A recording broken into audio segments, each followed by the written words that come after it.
Unrighteousness settles in a land, and when unrighteousness settles in the land, it gives way to a totalitarian ruler. When that totalitarian ruler comes, then you see the introduction of war. War is inevitable. Why is war inevitable? Because a totalitarian ruler cannot rule as a minority the majority. He cannot do so unless he scares them into compliance and submission. And the way to scare them into compliance and submission is to make a case that your life is in danger if you do not do what is asked, if you do not take the next step. So the way you do it is you implement war, and after the implementation of war, you tell people that victory is necessary for survival, even though the condition that drove you to war was created by the totalitarian ruler and his regime.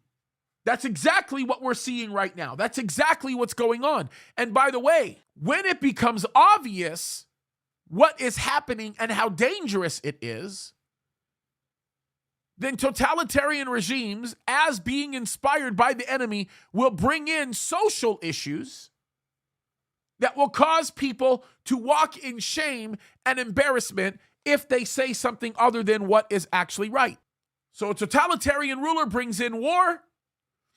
War creates the necessity for people to gather around things, and people have a much easier time giving up freedoms during wartime because they think they are contributing to a greater good and a much more important cause. Why do you think people are standing up, clapping for the most corrupt leaders in the world?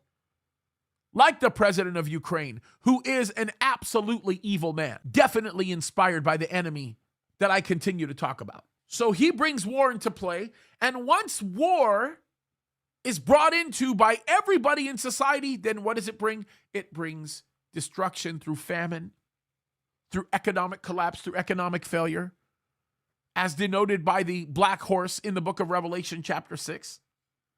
White horse, of course, being the totalitarian ruler, red horse being war, black horse being those aspects. It's funny that there's a notation when we read about the black horse in Revelation chapter 6, and the notation is very simple. The notation makes reference to not touching the oil and the wine, which basically means that there's a ruling class that drives the destruction of economies and food supplies.